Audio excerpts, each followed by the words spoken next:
Y vamos ya con la entrevista que les prometíamos. Es un placer y es un honor, que dicen cuando les dan los Oscars, para mí, entrevistar a José Luis Balbín. José Luis, buenas noches. Buenas noches, Federico. Bueno, que... A ver, ¿en qué guerra vamos a participar tú esta noche? Pues no lo sé, pero en alguna nos meteremos. En alguna nos meteremos, venga. Bueno, la primera cuestión es que tengo aquí el último número de La Clave, que está de esta tarde. Revista. La revista preciosa. Sí, hay que decir, La Clave ahora es una revista, ha sido Ahora muchas es una cosas. Sigue siendo José Luis Balbín. Pero, ¿cómo consigues mantener una revista, que es una revista de ideas, de actualidad política y en papel? Y lleva ya, ¿cuántos años tiene la revista La Clave? Estamos en el 7º año. 7 años. Fíjate. Milagro. Milagro total, porque en un momento en que se hunde todo el... ¿Y esto cómo lo consigues? Cobráis poco. Perdemos dinero, evidentemente no mío del todo, un poco sí, pero porque no lo tenemos, pero tenemos forofos, primero del programa de televisión La Clave. Y ahora y entonces, como revista. yo tenía la idea siempre de hacer, porque yo curiosamente, como soy viejo y antiguo, pues lo que quería era hacer siempre una revista de información general. Y estaba empeñado en ello y se han dedicado a ello y me están ayudando a hacerla. No, tiene mérito. Porque van cayendo todas, ¿eh? Todas, absolutamente. Por ejemplo, Cambio 16, que tú debes conocer un poco. Sí, bueno, vi su caída, que ni la del Imperio Romano. O sea... Por eso digo, época va hacia abajo. No es lo que fue, ¿no? Tiempo está en sus peores momentos. Y ahí estamos nosotros aguantando de mala manera. Una de nuestro común amigo Julián Lago desapareció. Otras revistas de ese género, políticas o así, sociales, han desaparecido. En fin, que es un milagro. Pues mira, este es un primer tema curioso, Federico. ¿Por qué puede ser eso? Porque mi idea siempre ha sido: hay revistas de información general en el mundo que funcionan y tienen gran influencia. Sí. Mi ideal, que es el Spiegel alemán, pero está el Die Zeit, está el Express, está el Nouvel Observateur, está el Time, está el Newsweek. El Newsweek. Yo entrevisté a la Graham además y tal, y esas funcionan bien. Y en España es el único sitio donde las revistas de información general no funcionan nada. Solo funcionó de verdad a tope Cambio 16, pero en la transición, con unas condiciones muy especiales. En aquel momento, y era la única además. La única, y además ha sido muy buena, pero... Era muy buena. Bueno, a ver, José Luis, esto significa, si tú quieres editar en papel, es que te gusta leer. Sí. ¿Y cuándo te empieza a gustar la lectura? Que probablemente es cuando empieza a interesarte el periodismo. Pues supongo que como a ti. Bueno, tú lo tenías más fácil porque eras hijo, si no recuerdo mal, de maestros. Sí. Yo a los 3 años me enseñaron a leer, porque entonces la pedagogía... Fíjate qué tontos eran. Cuanto antes aprenda el niño, mejor. Ahora no, ahora muy tarde. Es más, si no aprende nunca, casi mejor, ¿no? Totalmente de acuerdo. Es más, hombre, lo que han sido los maestros en España es una maravilla. Yo lo digo, y no soy hijo de maestro ni pariente de maestro. Pero la verdad es que la cantidad de gente en España, de nombres hoy públicos importantes, que son hijos de maestros... Veis que además de los maestros, como era una vida dura, aparte de que te instruían... Muy dura. Te instruían también, te instruían en que había que competir en la vida, había que trabajar y había que salir adelante. Eran los más duros con sus hijos. Claro. Lo contrario que ahora. Exactamente. Es el tema de la portada, por cierto. Claro, es que estaba viendo chicos semana. malos y desentendidos. No podíamos ser muy malos, porque nos daban una castaña, ¿qué tal? Ahora te mandan a la cárcel y estábamos atendidos, ¿eh? Sí. Y además el maestro estaba encima. Y luego los padres. Lo peor que te podía pasar en la escuela es que te mandaran a casa, porque es que tu padre te mataba, o sea, tenías que portar bien. Ahora, justo al revés. Procediendo de sitios diferentes, curioso, porque había ocurrido lo mismo. Si me castigaban en el colegio, procuraba que no se enteraran en casa, porque naturalmente el culpable eras tú. Pero sin ninguna duda, además es que no se dudaba. Bueno, ¿cómo eran tus padres? ¿Cómo es tu casa? ¿Cómo era el entorno, tu entorno familiar?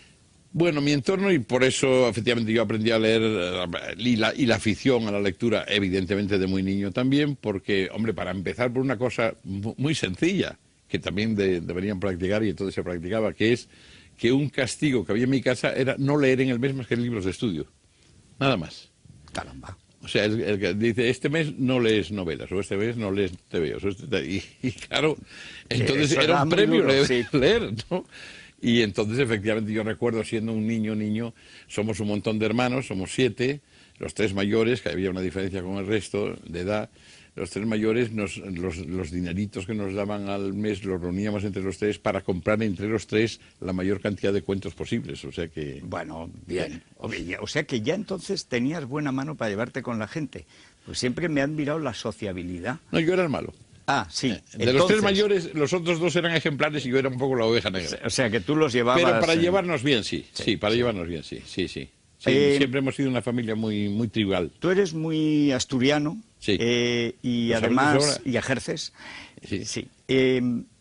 Además, un momento, y tú lo eres. Bueno, es que además en Teruel somos tan pocos que tenemos que multiplicarnos. Los asturianos tampoco somos muchos. Pero yo te he visto en Asturias y se te ve respirar. O sea, hay una cosa que, en fin, que estás en tu tierra, estás a gusto. A ti también. Sí. He traído unas fotos que no sé si aparecerán en pantalla. Sí, irán apareciendo ahora. Donde estás tú con nosotros ahí en Asturias cuando fuiste a comer, que te sentó mal, por cierto. Porque, claro, bueno, se mareó todo el mundo, nos llevaste al sitio más extraño de la historia. Se comía maravillosamente, pero volver a la civilización era complicado. A la zona salvaje. Bueno, vamos a repasar dónde estudias. ¿Vas a la escuela en el pueblo? ¿Estudias luego el bachillerato? ¿Cómo es? Yo estudio las primeras letras y el elemental con unos maestros, primero una maestra, luego otras maestras, que ya nos daban con la regla también cuando no sabíamos decir lo de los 11 trillones, 727.000, esas cosas. Había que sabérselo todo, había que saberse el catecismo del Padre Astete. Vosotros debíais tener Ripalda, me parece, ¿no? No, yo no recuerdo. ¿De catecismo, no? No recuerdo de... No, catecismo me lo sabía de memoria, pero yo creo que ya no había un autor, así como Astete y Ripalda. Eran las dos grandes figuras. Claro. Yo creo que el nuestro era un desconocido, sería un tecnócrata. Pues sabíamos eso y lo que ocurre es que tuve esos maestros y luego tuve la suerte de examinarme porque éramos de familia ilustrada. Pero pobre tampoco, no miserable, pobre, modesta. Y lo que ocurre es que era de orígenes, sí, de unos padres muy, muy, muy lectores. Y yo tengo siempre un recuerdo de mi madre, que era una señora maravillosa y culta, que la echaron del colegio a su vez, porque era de la generación que todavía las mujeres, porque ya sabía demasiado y las monjas decían que no podían enseñarle más, pero que después de eso se pasó toda su vida leyendo Le Monde, por ejemplo. Mira. Y llegó a los 80 y tantos años y leía Le Monde todos los días. Y yo, ¿pero tú qué haces leyendo Le Monde si no te interesa? Esto es muy interesante. Es que si no desayuno. Como dicen algunos del ABC. Dice, yo no leo el ABC, pero si no lo tengo al lado del café con leche no desayuno. Y luego ya al bachiller, pues hombre, creo que los chicos, sobre todo los mayores, sacamos eso que se llama entonces buenas notas, pero era porque teníamos la obsesión en casa de que había que hacerlo. O sea, es que era lo obligatorio y lo divertido. Son dos cosas que no se suele dar a menudo. Es que tampoco se discutía. Era como el militar, claro, cuando hay una guerra va, porque para eso es militar, ¿no? Bueno, pues yo creo que es que ahora, es que no sé si me interesa, bueno, ahí te interesaba lo que fuera, porque había que trabajar y salir adelante, ¿no? ¿Cuándo empiezas a tener la inquietud del periodismo? Pues yo sí lo sé. Es que siempre voy concatenando los unos con los otros. Yo estoy pensando cuándo puedes haber empezado tú a tenerla, porque tú, por lo que fuiste, fue por la vía de la enseñanza y de profesor. Yo no tenía la menor idea. A mí es que me secuestró Pedro J. O sea... Pues exactamente. Pues sí. Lo mío fue porque a mí me gustaba escribir de siempre. Y de chavalín, de 14, 15 años, me presentaba a concursos literarios, ganaba algún premio, gané uno de novela, gané otro, una beca de esas en Asturias y tal. Y a la hora de elegir para la universidad fui el primero de la primera generación que tuvo que elegir entre ciencias y letras, ¿de acuerdo? Y entonces yo quería hacer las dos, pero sobre todo lo que me interesa con respecto a las letras es que el periodismo era un desastre, aquello. Era un desastre lo que se decía. Mi padre decía, hombre, periodismo es una cosa para saltimbanquis, está bien, tal, pero... Haz algo serio. Haz algo serio y tal. Sí. Y entonces mi padre, que era muy autoritario y muy firme en su manera de llevar la disciplina familiar, pero en cambio en eso no nos obligó nunca nada. Decía, haced lo que queráis, pero él decía, pero que sea universitario, que merezca la pena, porque había que buscar becas para salir adelante y demás.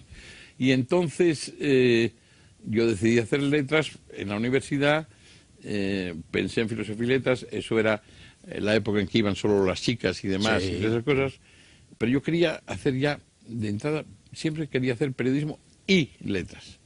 Y entonces yo me presenté, recuerdo, previamente yo quería hacer cine. Recuerdo cine porque fundé un cineclub en esa época de transición en la edad y quería hacer cine. Y entonces el examen en la escuela de cine que había entonces era en septiembre, y cuando yo llegué ya había sido el examen, y entonces aproveché para presentarme a periodismo y hice periodismo y derecho. ¿Y terminaste las dos carreras o No, dejaste alguna? no voy a decir por qué. Porque hice las dos paralelamente, fui al colegio mayor, hice las dos paralelamente, y cuando acabé periodismo estaba terminando tercero de Derecho. Entonces, casi inmediatamente tuve la suerte, yo en la profesión tengo que decir que he tenido muy buena suerte, aparte de lo que uno haya hecho por hacer o no hacer, pero muy buena suerte en periodismo, casi nada más acabar. Entré de editorialista en Pueblo, que era entonces el periódico... El periódico, casi. Progre. Sí, sí. Hay que decirlo, es que era el periódico Progre, es que hay que Sí, decirlo. era una extraña cosa entre falangista, faldicorto, Una cosa rara, de la que podemos hablar, pero en fin, sí. era... No, ya ha sido una escuela periodística impresionante. Bueno, yo recuerdo esa época, aparte que lo dirigía Emilio Romero, que es con grandes filias y grandes fobias Sí. por parte de él y por parte de sus críticos, debo decir que de ahí salieron... Yo no sé la cantidad de gente que puedo decir en este momento. Felipe Mellizo, Jesús Hermida, Hombre, aquí hemos Manolo tenido Martín a Ferrán, Raúl del Pozo, a Carmen Rigal. Raúl del Pozo, claro, Carmen Rigal, sí, toda esta sí, gente han salido de pueblo. O sea, Sí. realmente fue una escuela de periodismo fantástica, aunque solo sea por los resultados. Sí. Juan Luis Cebrián, Sí. Juan Luis Cebrián también, ¿por qué no? Es decir, todos. Y la verdad es que era una escuela fantástica. Entonces, tuve esa suerte, me tuvieron como un año haciendo... la tercera página, que era entonces la página de los Tigres, que llamaban entonces, inmediatamente me metieron de jefe internacional y a los 3 o 4 meses me dijeron que sí me quería ir de corresponsal y me fui, que entonces era lo más a lo que se podía llegar. ¿Y claro. dónde estuviste?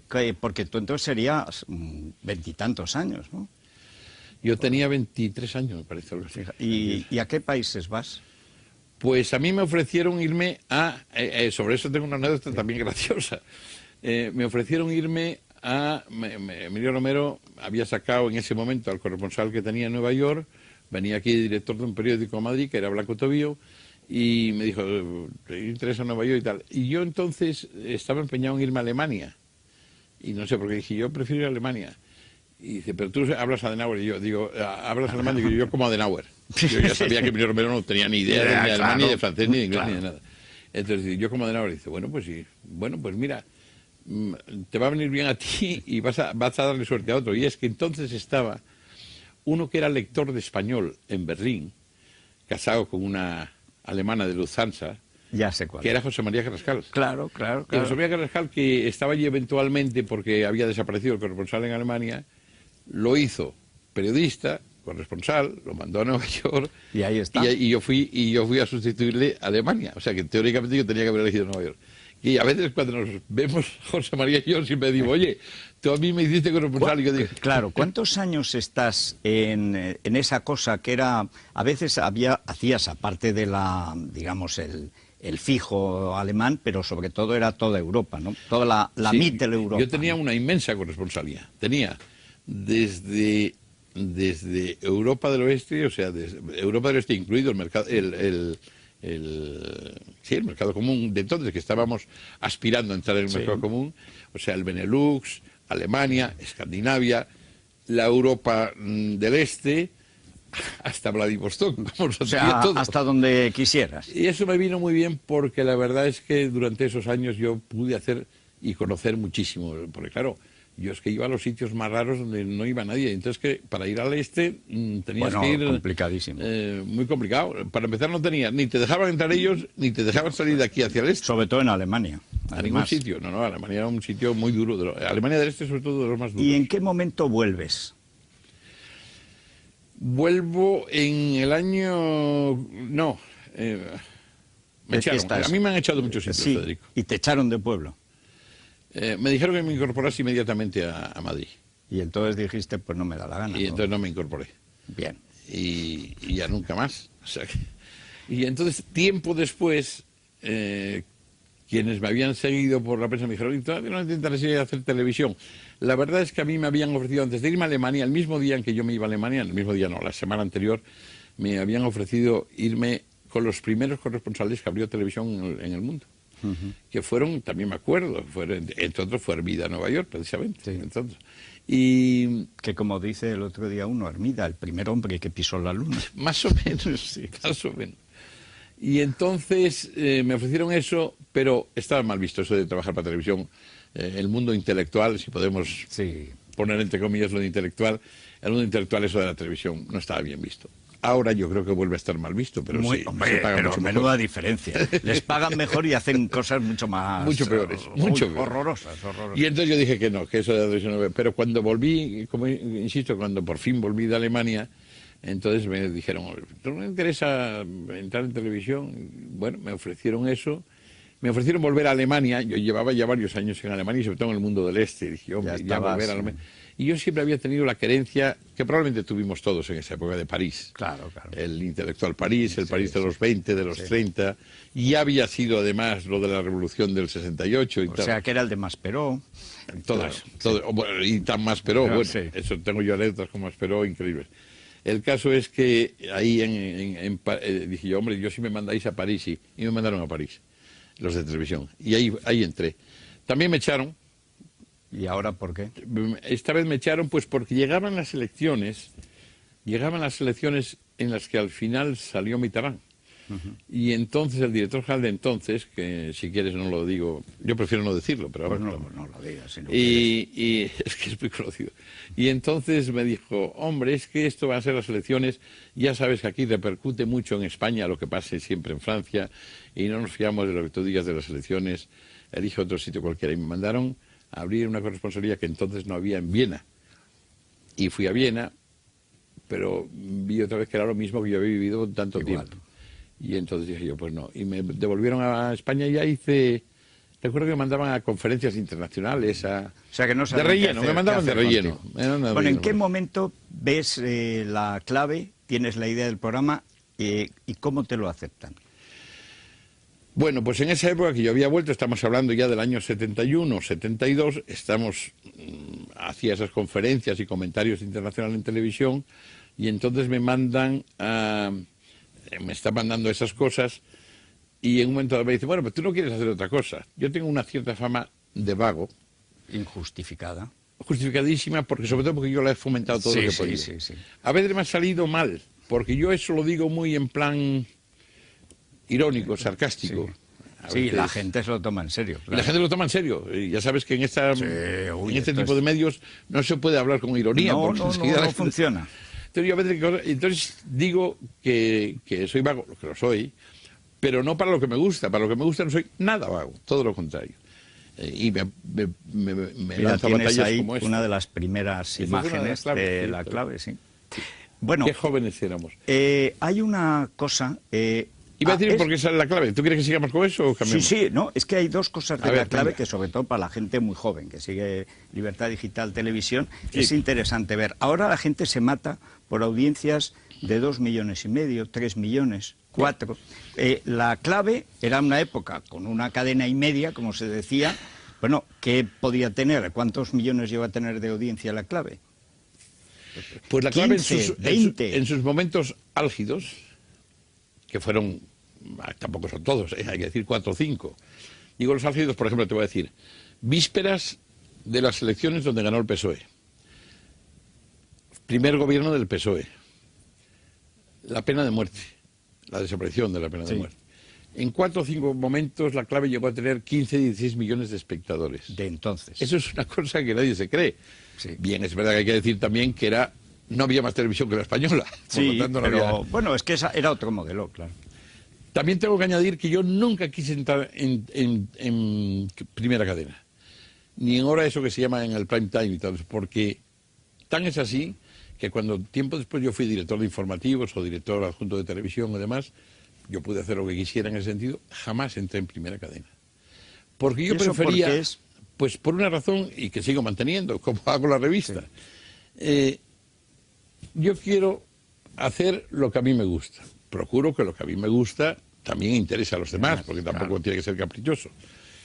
Pero pienso que prefiero que si ahora nos están viendo aquí unos cuantos, los Bastante, que nos vean, sí. que sean los que ellos quieren vernos. Sí, no metérselo Y luego en la sopa. buscar, a mí me parece, no ya de risa, sino me parece de tristeza, ver ahora que todo el tiempo estamos oyendo el share, la audiencia, medio punto arriba, medio punto abajo, no me interesa nada. Reconozco también que a la empresa sí le puede interesar, Evidente, eso es otra cuestión. evidente. Pero si yo puedo vivir sin ello, yo prefiero hacer lo otro, porque lo que quiero es que, eso sí, los que nos siguen aquí ahora, o los que siguen cuando seguían la clave, que era porque querían y porque estaban encantados. Si encima, como fue así, fue durante muchos años el programa, sin lugar a dudas, de referencia de Televisión Española, pues tanto mejor para mí. Pero no era lo principal que yo perdía. A mitad de los 80, creo que es el 85, cuando ya en la clave había habido muchas tiranteces, etcétera, tú habías La llegado... clave desapareció 4 veces de antena. Bueno, es que es tremendo. Y yo te conocí haciendo radio, que creo que no habías hecho mucha radio hasta entonces. Sí, es que Algo. tú y yo nos conocimos tarde. Ah, bueno. No, te digo por qué. Porque cuando yo pasé de la prensa escrita, o sea, del Mundo y Alemania, a Radiotelevisión en París, el delegado de Televisión Española era de Radio Televisión y hacía la corresponsalía para las dos cosas. Ajá. O sea, yo durante años Sí, sí hice la o sea, que corresponsalía tenías, de Radio Nacional. sí. Sí, la hice. Yo recuerdo... No era la radio de ahora, ¿eh? No, Hoy eso sois era... unas vedettes los de la radio y entonces, pues no, los de la radio era Es que una segunda entonces, fila. además, la radio tenía otra finalidad y otra cosa, era muy distinta, ¿no? Pero en aquella Antena 3 primera, sí que había una cosa. Primero, lo pasábamos muy bien, que eso Sí. es de agradecer. Segundo, supuesto. nos pagaban Hombre. bastante mal, cosa que permitía que Godó ganara dinero y Manuel Martín Ferrán, pues Pero también. yo no me quejo tampoco. No, hombre, no, Ni si tú lo pasamos, tampoco. que va, pasamos muy bien. Y luego teníamos allí... Porque pues, teníamos muy buen ambiente, ¿eh? Que eso es buenísimo, muy importante. buenísimo.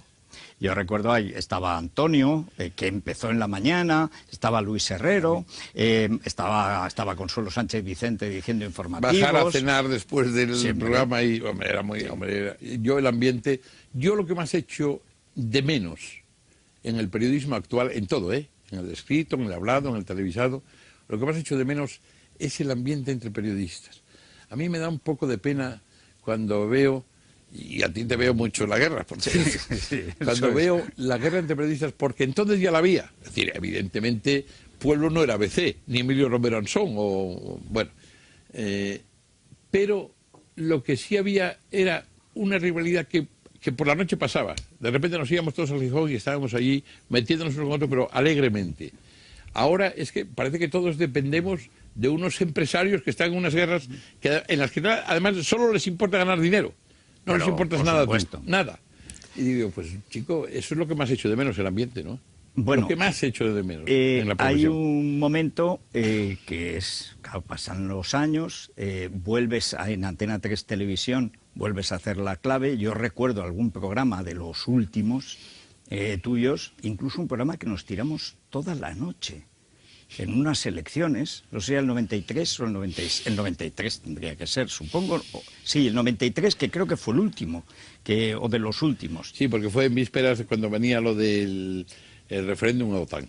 Bueno, fue de lo último que yo fin. pasé, sí. Bueno, pero había mucha gente que seguía la clave. No digo que sea una secta, pero que era un culto de estricta observancia, sin ninguna duda. Fans que venían de cualquier sitio, solamente verdad, por saludar, etcétera, ¿no? No era un tipo de fama mediática tan rápida como ahora, que puede ser enorme, pero que dura medio año, ¿no? Entonces las cosas duraban, etcétera. Luego tuve el placer también de tenerte cuando a mí me muere Antonio. Se van a cumplir 10 años, el 2 de mayo. No, Antonio. Entonces, pasa Luis a la mañana y yo cojo pues la linterna. Y entonces estamos ahí, no recuerdo cuánto tiempo, pero en fin, estamos. El clima era también bastante bueno, aunque sí, siempre en una guerra continua, pero ya con el exterior. O sea, ahí no había... No, pero dentro el clima era bueno. Sí, sí. Y hay un momento que yo no sé en qué momento, desde luego con Antonio, recuerdo, los últimos años fueron horrorosos, ya con Aznar en el poder, los últimos de Felipe González también, llega Mario Conde, fulmina aquello, en fin, liquidan todo. Sí. Es ese momento entre el 92... 96 o 92, 97 ahí, cuando se viene abajo, digamos, el periodismo que habíamos conocido. Quizás, no sé. Yo creo que ya estaba viniéndose abajo hacía tiempo, ¿eh? En el sentido que yo te he dicho antes, es decir, en el sentido de que poco a poco el periodismo es solo de los empresarios, siempre ha sido de los empresarios, lógicamente. Claro. A mí me hace mucha gracia cuando decía, el poder que tenéis los periodistas, digo, bueno, será algunos, porque generalmente los que tienen son los empresarios que ponen a los periodistas que quieren, que es otra cosa, pero bueno. Pero sí es verdad que cada vez tenía más poder, y la prueba es que en esa guerra famosa de Antena 3, que desapareció con lo de Polanco, que nunca ha vuelto a ser.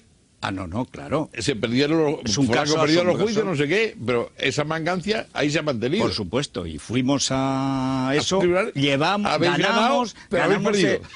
Dice, oiga, pues ya me contará usted dónde está. Ahí prevaricó hasta el Bedel, vamos.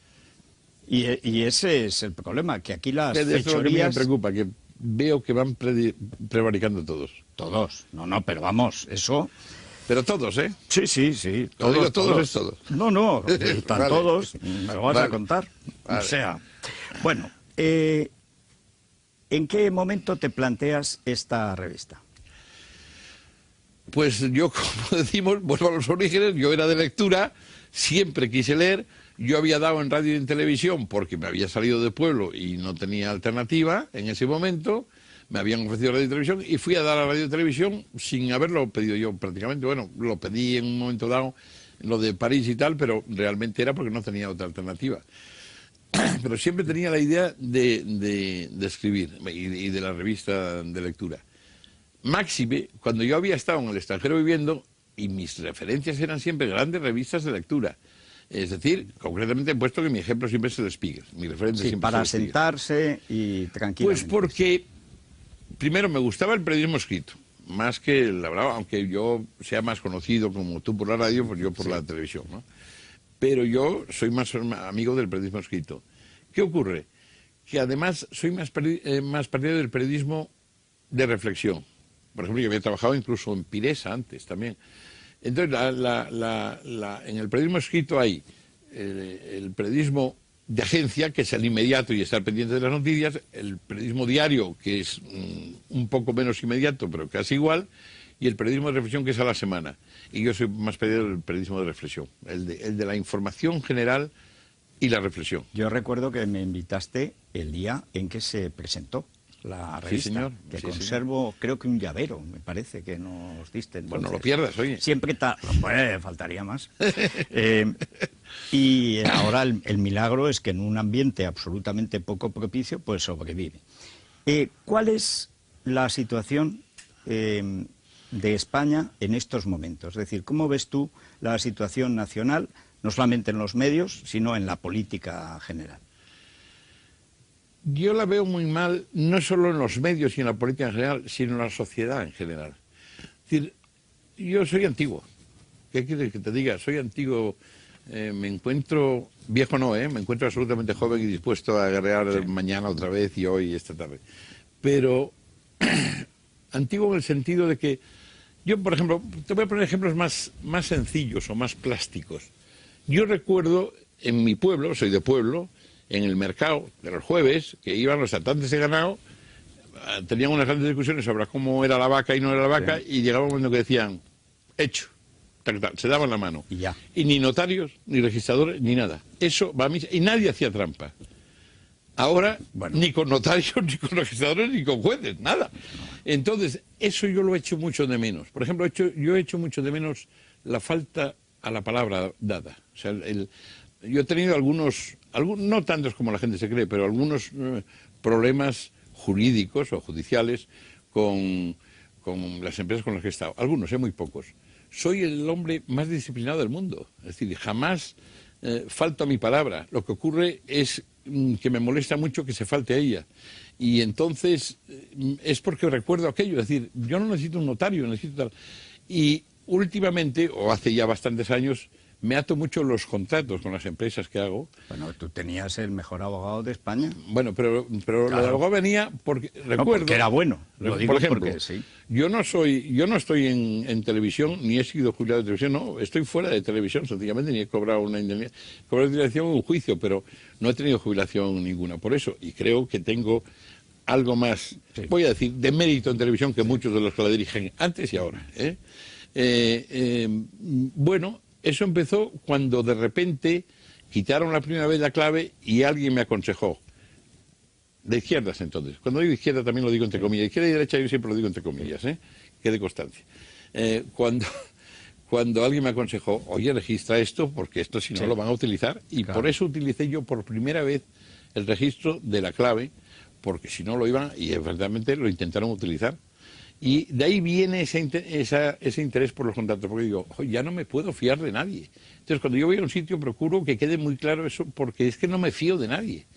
De mí sí que me fío. Yo creo que comparto, bueno, yo tengo una idea de la naturaleza humana bastante pesimista, en fin.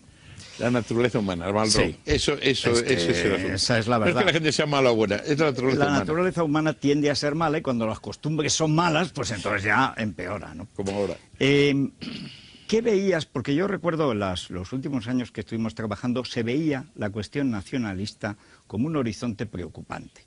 No a todos les preocupaba, algunos creían que esto no tenía ninguna importancia, que era una cosa epidérmica.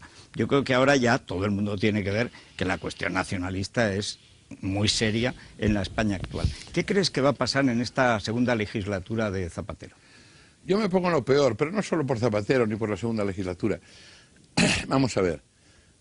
A mí me cuesta trabajo definirme, pero no porque lo oculte como muchos creen, sino porque a veces yo me encuentro con las derechas y a veces con las izquierdas a favor y en contra en función de cómo van zumbándose cada vez según les convenga, ¿no?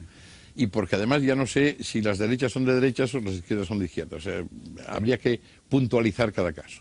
En cambio, sí, por eso me gusta que me haga esa pregunta, como dicen los políticos, me gusta que me haga esa pregunta, porque yo nunca he sido nacionalista. Yo soy muy nacionalista, más que tú todavía de Teruel, yo soy de Asturias, y soy muy nacionalista asturiano, pero soy nacionalista para lo que hay que serlo, es decir, para la cultura, para el folclore, para la tradición, para las costumbres, me siento absolutamente asturiano como nadie.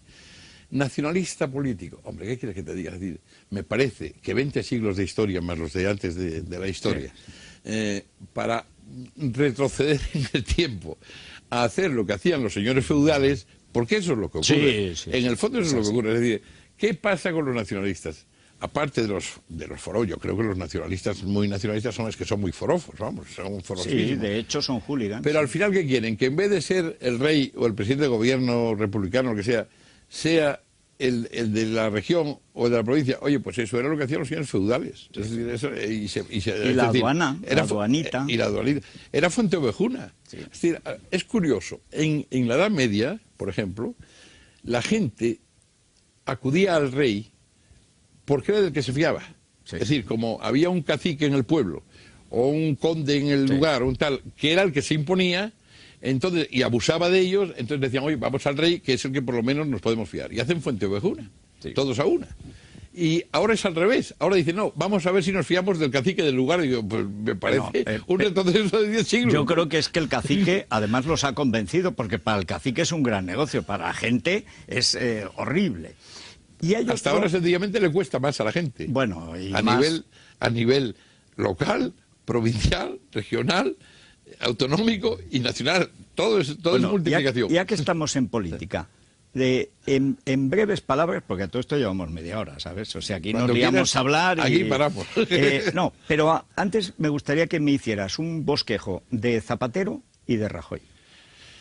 Bueno, vamos a ver. ¿Cómo te hago yo el bosquejo? Porque el bosquejo es un poco complicado. No porque me preocupe. Si no, quieres, como se hacía antes. 5 palabras para definirme a Zapatero y 5 para Rajoy.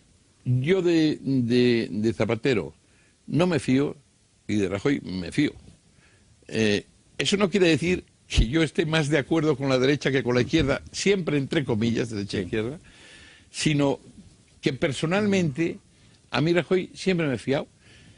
Personalmente, lo conocí y tal, y bueno, en general yo, y tú también tendrás experiencia, de los políticos cada vez me fío menos, Por no no porque decir- sean mentirosos de No, entrada, son políticos. sino porque son políticos, están en ello. Sí. Bueno, entonces, siempre me acuerdo de la famosa anécdota de Churchill con el diputado joven que le decía, y ese que está poniéndose verde ahí, ese que es el enemigo, dice, no, ese es el adversario, los enemigos los tenemos detrás. Es así. Bueno, y ocurre ahora. Y estos días, yo siempre he dicho, es que Rajoy me produce un señor, pues que luego estoy de acuerdo, ¿no?, con muchísimas cosas, es otra historia.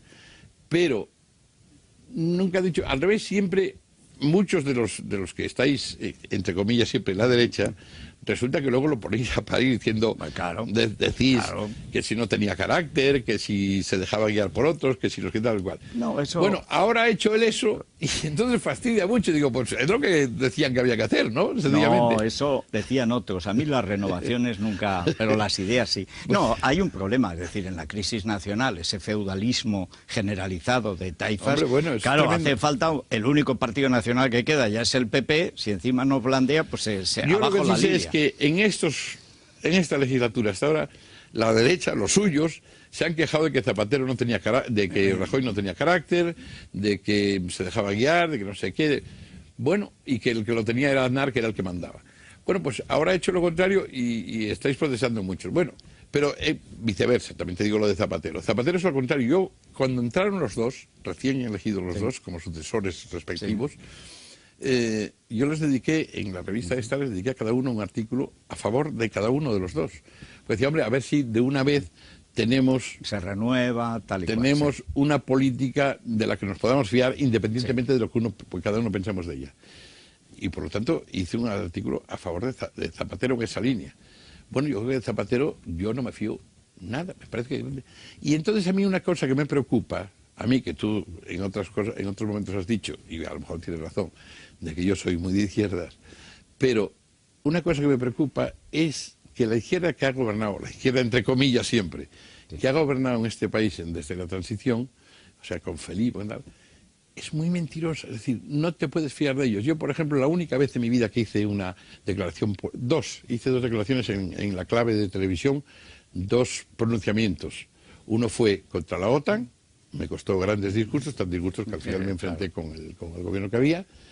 Uno fue contra la OTAN, pero sobre todo porque a mí me cabreaba, es decir, que se fuese a unas elecciones para ganarlas y se ganasen, diciendo la OTAN de entrada no, y al día siguiente se diga la entrada, OTAN sí. sí, Es encima, decir, eso ya fue la sí. primera gran decepción. Por la mentira. Porque a mí si dicen otra cosa me da igual, es decir, porque en política sí que se puede opinar y además hay que opinar claro. libremente, ¿no? Sí. Y descaradamente, si me apuras. Pero no mentir sin parar. Y otra fue con lo de Guinea, que eso es una cosa Sí. más particular que nos llevaría muy, muy, muy lejos. Pero bueno, y con lo del Polisario también. Sí. O sea, había muchas mentiras. Digo, hombre, no se puede estar mintiendo todo el día solo para ganar unas elecciones, solo para ganar tal, ¿no? Y entonces, después de Zapatero, yo solo hay dos cosas que a mí se me bajó o volví digo yo, ya volvemos a las andadas. La fundamental fue, fíjate bien, se habla bastante, pero no demasiado, del pacto del túnel, del túnel famoso. Es que esa es la clave de todo lo que está Yo pasando. digo, hombre, es decir, se han pasado 4 años diciendo que es que los de derechas no aceptan nada, no negocian nada, no hacen nada. Pero coño, si el primer día ustedes han dicho que no iban a hablar con los de derechas nunca más. Claro, Es decir, no, es que es así. entonces, ¿cómo puede usted querer negociar con quien no habla nada? Y la segunda fue el renunciar al pacto antiterrorista sin decir nada. Es decir, hacer lo que les diera la gana, que podían. Sí, pero podían, eso se pero hablarlo. avisa. Eso hay que hablarlo. No sé qué no se puede. Y entonces a mí la mentira en política, como en casi todo, me molesta muchísimo. Y es lo que se lleva. ¿Qué quieres que te diga? Y por eso yo estoy un poco tan defraudado de todos ellos, ¿no? De un lado y de otro, de todas Pues partes. sí, no eres el único. Bueno. Lo que pasa es que tú eres hombre, fíjate bien, te voy a decir una cosa curiosa. Yo creo que tú eres hombre de convicciones, y tu trayectoria también. Sí, también. sí. Y yo soy un hombre de dudas. Sí. Ese es un poco el matiz Ahora, psicológico. tú probablemente. eres de una duda berroqueña y yo de convicciones también que se apagan con cierta facilidad porque, claro, los disgustos que te llevas son morrocotudos. Por supuesto. Bueno, José Luis, muchísimas gracias por estar aquí en esta Perfecto. hora. Es un placer, como siempre, el hablar Todo contigo. el mundo estará sorprendido de que nos llevamos tan bien. Y Pero, ¿tú claro, qué? sí, además ahora que todo el mundo se lleva tan mal. Y me encanta además que nos llevemos bien. En esta profesión hace falta Sí. recuperar la fuerza de los que la hacemos. Bueno, muchísimas A gracias, ti. José Luis. Y, en fin, amigos, nos tenemos que ir. Sí, sí, es que nos tiraríamos aquí como en los tiempos últimos y heroicos de la clave, pues hasta las 4 de la mañana, pero seguramente los técnicos sufrirían mucho, no se puede abusar así de la gente. Bueno, muchísimas gracias por haber estado esta noche con nosotros, buenas noches y buenas noches.